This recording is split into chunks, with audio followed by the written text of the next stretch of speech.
ఇవాళ బళ్ళల్లో మధ్యాహ్న భోజనం ముఖ్యమైనది, చదువు మధ్యాహ్నం అయిపోయింది. చదువు ఎవడికి అక్కల్లా. భోజనంలో గుడ్డెట్టారా, గడిది గుడ్డెట్టారా, అన్నం తినేవాడు కోడిగుడ్డు పెట్టడం ఏంటంటే బుద్ధి ఉందా లేదా? చదువుకోమని లేకపోతే వెళ్ళిపోమని చెప్పండి. కోడిగుడ్డు కోసం వస్తావు నువ్వు. ఈ గుడ్లు లెక్క రాయాలి మాస్టర్లు, వాళ్ళ కర్మ కాలిపోయి. చదువు చెప్పక్కల్లా. ఎన్ని గుడ్లు వెళ్ళే, ఎన్ని గుడ్లు మిగిలే, ఎన్ని గుడ్లు మధ్యలో పేలే, ఎన్ని గుడ్లు ఈ మాస్టర్ తినేసాడు. ఇంక వీడు చదువు ఎందుకు చెబుతాడండి? అసలు పిల్లలకు భోజనం పెట్టడం ఏంటంటే వాళ్ళ భోజనాలు వాళ్ళు తెచ్చుకోవాలి, లేదా మానేమానండి. అంటే పిల్లలకు భోజనం పెట్టి పుస్తకాలు ఇచ్చి యూనిఫార్మ్ ఇన్ని ఇస్తే వాడు చదువుతాడా? శోభనం పెళ్లి కొడుకులో మంచం ఎక్కి కూర్చుంటాడు. ఎందుకు చదువుతాడు వాడు? విద్యార్థికి ఎన్ని సౌకర్యాలా అవసరమా? చదువు రావట్లేదు ఎవరికి, భోజనాలే వస్తున్నాయి. పైగా అందులో బల్లి పడింది, పిల్లి పడింది, పడదా?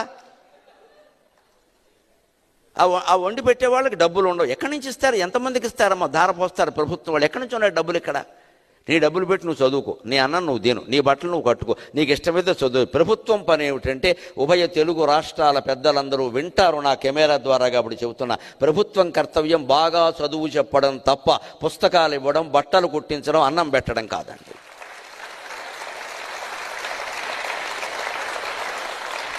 మేము ఖచ్చితంగా చదువు చెప్పిస్తాం, నీ జీవితానికి బాధ్యత వహిస్తాం. నీకు నమ్మకం ఉంటే రా, లేకపోతే వెళ్ళిపో.